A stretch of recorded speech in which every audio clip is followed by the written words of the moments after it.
네, 안녕하세요. 구독자 여러분 반갑습니다. 주식톡입니다. 금일도 어김없이 두산중공업을 가지고 왔습니다.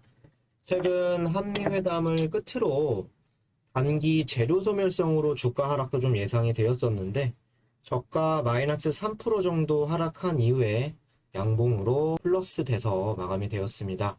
한 단계 레벨업한 이후에 자리를 잡아가는 방향으로 앞으로 좀 잘 쉬어갔으면 하는 바람이고요. 수주 소식이 나오기를 기대를 해보겠습니다. 금일 영상에서는 탈원전 정책을 펼치고 있는 나라, 문정부 탈원전 정책의 모델, 대만에 대해서 예시로 국내 정책과 좀 비교를 해볼 예정인데요. 단기적으로 기다려야 하는 내용들도 어떤 게 있는지 같이 이야기해 보도록 하겠습니다. 이전과 마찬가지로 여러분들과 의견 나누면서 좋은 시간이 되었으면 좋겠습니다. 두산중공업은 꾸준하게 영상을 올려드릴 거기 때문에 관심 있으신 분들이나 중장기 종목 선정하기 어렵다라고 하시는 분들은 필히 영상 끝까지 시청 부탁드리고요. 영상 본격적으로 시작하기 앞서서 구독과 좋아요는 저에게 큰 힘이 될 수 있습니다. 소통하는 방송인 만큼 궁금하시거나 또 이야기하고 싶은 내용들이 있다면 댓글로 많이 남겨주시면 되겠습니다. 서로 윈윈하는 방향이 되었으면 좋겠고 지속적으로 많은 관심 부탁드리겠습니다. 그럼 구독, 좋아요 눌러주셨으면 영상 시작을 해보도록 하겠습니다. 먼저 주가의 오늘 흐름, 최근에 이렇게 상승 흐름을 보여준 이후에 단기 재료 소멸성으로 이렇게 하락도 예상이 되는 부분이었지만 어쨌든 주가는 여기서 자리를 잡으려는 모습을 오늘까지는 보여주고 있고요. 이렇게 갭상승한 이후에 횡보를 여기서 하든 그리고 지지가 나오든 14,000원대 유지하는 게 일단 1차적으로 중요한 포인트가 되겠습니다. 최근 한미회담이 끝나고 나름 원전에 대한 긍정적인 소식을 가져왔다고 해도 좀 틀린 말은 아닌 것 같은데요. 그 말에 따르면 해외 원전 시장에서 원전 강국인 미국과 우수한 기자재 공급망과 해외 산업 운영 성공을 갖춘 우리 기업이 상호 협력을 해서 해외 원전 시장에서 수주에 대한 경쟁력을 확보를 하고 국내 원전 산업 생태계 강화에도 크게 기여를 할 거다라고 좀 밝혔죠. 그러면서 원전과 관련한 구체적인 협력 논의는 한미 정부 간의 채널에서 이어나갈 계획이다라고 좀 밝혔는데요.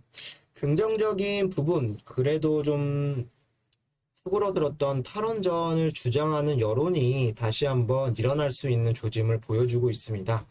뭐 탈원전 기조에 대한 변화까지는 아니겠지만 내부적으로 하려는 움직임이 좀 나와주고 있고요. 단기적으로 보여주기식인지 아니면 그래도 좀 실행에 옮기려고 하는지는 지켜봐야겠지만 그중에게 있어서 미국과 함께 한다면 유럽이라든지 또 중동 쪽 수주가 나올 가능성은 이전보다는 한층 더 높아졌다라고 보시는 게 맞을 것 같습니다. 여기 보시면은 제가 여러 기사들 좀 보면서 좀 가지고 와봤는데요.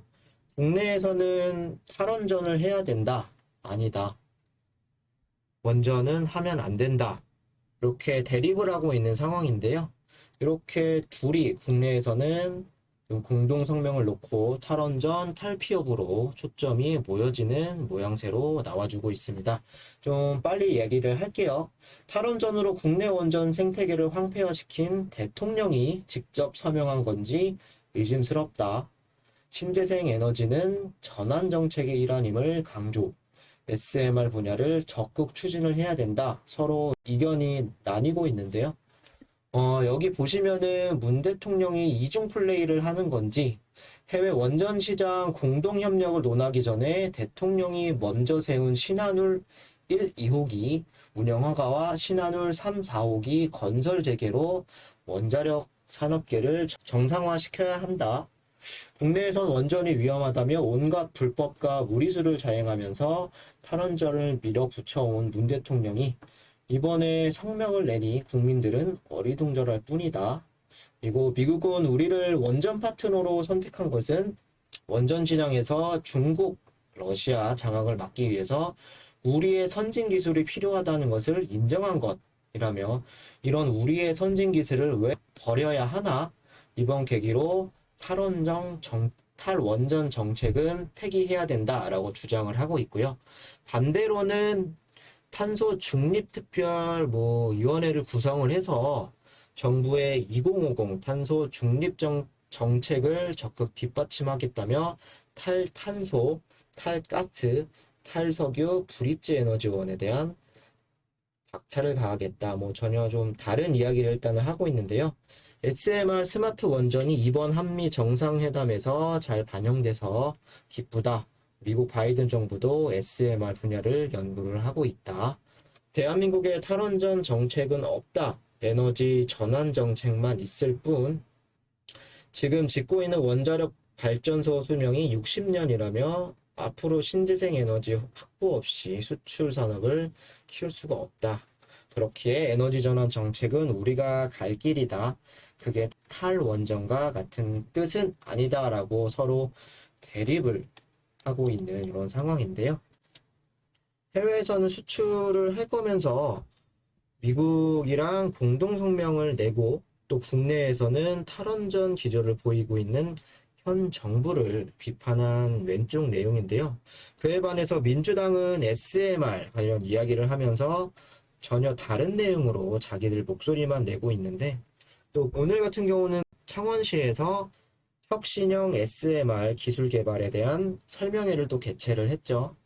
그러면서 두산중공업을 비롯해서 관련 이런 회사들, 중소기업의 높은 기술력과 우수한 기자재 공급망을 갖춘 원전 산업 핵심 지역으로 SMR 기술 개발과 세계 시장 진출이 성공적으로 이뤄질 수 있도록 모든 지원을 아끼겠다라고 또 인터뷰를 했는데요.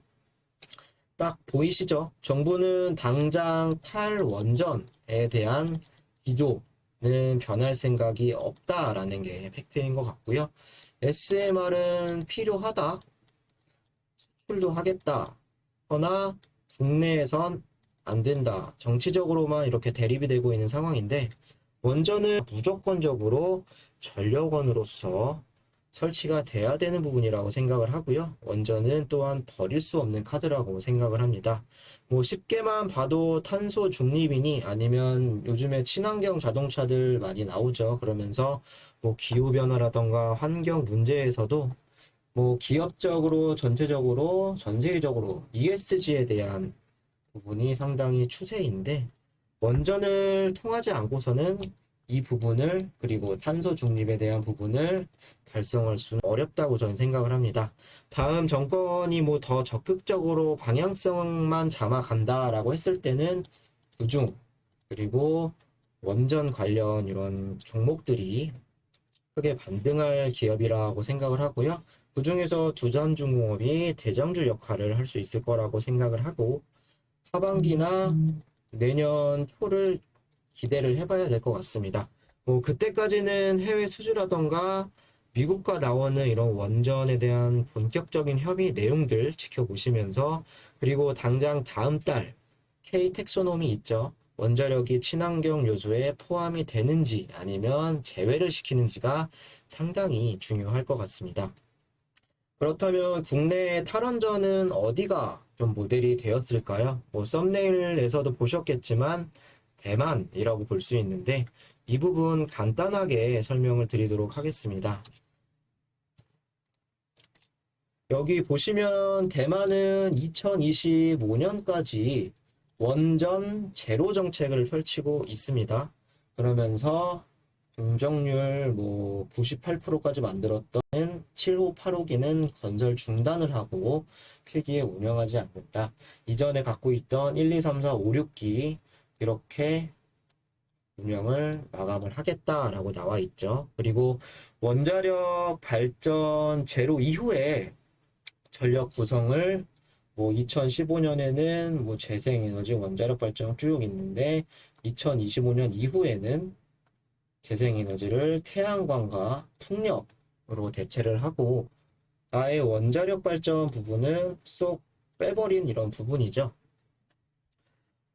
일단 이렇게 바꾸겠다라고 하는데 여기 또 보시면은 대만에 대한 탈원전에 대한 일지가 나와 있습니다. 중요한 거는 2018년 11월 또 대만 내 모든 원전 가동을 2025년까지 중단을 하기로 했죠. 그러면서 규정도 만들어 놓고 법적으로도 이렇게 만들었었는데 그 내용으로 또 국민 투표를 이렇게 했죠. 국민 투표를 했는데 찬성이 530만, 반대가 362만. 어떤 부분이냐면 2025년까지 가동 중인 모든 원전을 완전 중단시킨다라는 법 조항을 삭제하는데 동의합니까? 찬성표가 훨씬 더 많은 걸 볼 수가 있죠. 국민투표와는 무관하게 현재 2021년까지 이렇게 제로 정책을 좀 밀어붙이고 있습니다. 뭐 그 당시 탈원전을 정책으로 들고 나왔던 발음이 어려운데 차이잉원이라는 총통이 재취임을 했죠, 최근에. 근데 다시 재취임 이후에 1년 만에 3번의 전기 부족 사태, 전력이 이제 부족으로 해서 정전이 된 거죠. 그래서 전력 부족으로 블랙아웃이라는 이런 현상이 다시 발생을 하면서 다시 한번 원전 건설에 대한 재개 투표가 요 부분이죠. 이런 재개 투표가 8월 28일에 제기가 된다라고 합니다. 지금으로부터 8월 28일이면 한 3개월, 한 100일 가까이 좀 남았는데요. 쉽게 말씀을 드려서 블랙아웃 이라는 거는 전기가 이제 소비를 하는 게 있고 전기를 생산하는 부분이 있는데 생산보다 소비량이 훨씬 더 많다. 그렇기 때문에 전기가 모두 블랙아웃 나간다라는 현상인데요. 만약에 건설 재개가 결정이 되고 이 부분이죠. 건설 재개가 결정이 되고 운전이 진행이 된다면 탈원전 목표 시점이 대만 정부가 목표로 했던 시점보다 40년은 더 늦어진다라고 하는데 탈원전 정책은 사실상 없어진다라고 볼 수 있겠죠. 최근 5월에 대만 언론에서 이런 부분에 대해서 조사를 했는데 찬성이 51%, 반대가 43% 이렇게 발표가 되었다라고 합니다.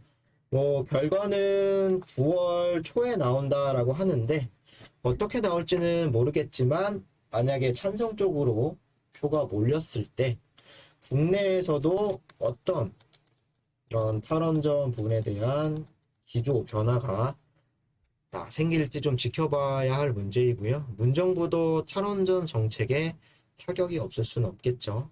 이 탈원전 정책이 대만을 좀 많이 보고서는 참고가 된 것 같은데 과거 대만과 국내 2050 탄소 중립위원회는 정책을 꾸준하게 해왔다라고 합니다. 그래서 최근에 하고 있는 2030년까지 재생에너지의 비율을 20%로 끌어올리겠다. 문재인 정부의 재생에너지 3020 정책이죠. 이 정책 역시도 대만의 2025년까지 똑같이 재생에너지 20%를 목표로 하겠다라고 하는 데서 나왔는데요. 목표 시점만 5년 정도 늘려서 만들었기 때문에 만약에 찬성표가 많이 나온다라고 했을 때는 문정부도 탈원전 정책에 타격이 있지 않을까라고 생각을 합니다. 대만 같은 경우는 원전을 3개 운영을 하고 있고 국내는 24개 중에서 17개만 운영을 하고 있는데 뭐 국내와 대만의 전력 차이는 사실 심하다고 볼 수 있죠. 그래서 뭐 블랙아웃이라거나 전력 부족 상태가 당장 발생하지는 않겠지만 우리 정부도 2035년까지는 여기서 10개 이상의 발전소가 문을 닫을 것으로 예상이 되고 있고요. 발전량 또한 줄어들 수밖에 없기 때문에 이런 부분들 생각을 안 해볼 수가 없는데요. 제가 이전 영상에서 아마 보여드렸을 거예요. 이 사진. 이렇게 사라지는 원자력 발전소가 2034년에 10개 이상 없어질 거다. 그리고 원자력 발전량도 꾸준하게 늘어났다, 줄어들 거다라고 좀 나와 있는데요. 20 미만으로 만약에 떨어진다라고 했을 때는 현재 대만 정부와 다를 게 없다라고 말씀을 드리고 싶습니다. 그렇기 때문에 더더욱 SMR에 대한 이런 필요성이 대두가 되고 탈원전에 대한 필요성이 대두가 되는 상황인데요. 국내에서는 증설에 대야 한다라는 게 맞다고 보지만 현재는 SMR에 대한 부분, 증설은 계획이 없다라고 하죠. 뭐 시간이 지날수록 탈원전의 정책은 약해질 수밖에는 없고요. 투표 결과 그리고 그 이전에 또 7월 달에는 EU에서 텍소노미 이제 원전이 친환경으로 결정이 나온다라고 했을 때 국내에서도 조금씩 기조는 변할 수밖에 없다라고 생각을 하고요. 현재에서는 많이 지루하고 힘들겠지만 우리로서는 여유롭게 기다려주는 게 이 종목은 좀 정답이지 않을까라고 생각을 합니다. 뭐 기술적으로는 현재 구간 유지되는 게 상당히 중요할 것 같고요. 이슈가 없다라고 한다면 여기서 자리를 만들어가는 게 중요하겠죠. 뭐 아직은 여기서 섣불리 지지가 나왔다라고 볼 수도 없는 부분이고요.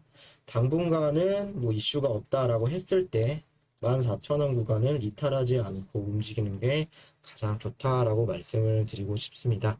뭐 다음 달에 국내 원자력이 친환경 그 텍소노미에 포함이 될지 안 될지, 아니면 이번 원전 협상으로 구체적인 내용 발표가 언론에 보도가 될지, 그리고 더 나아가서 수주가 나오길 지켜보면서 여유롭게 이 종목을 좀 기다려 보시면은 좋은 결과가 있지 않을까 생각을 합니다. 이 영상은 여기서 마무리하도록 하고요. 정보가 유익하셨다라고 생각되시는 분들은 구독과 좋아요 부탁을 드리고요. 궁금하시거나 두 중에 대해 하고 싶으신 말씀이 있으면 댓글로 많이 남겨주시면 되겠습니다. 감사합니다.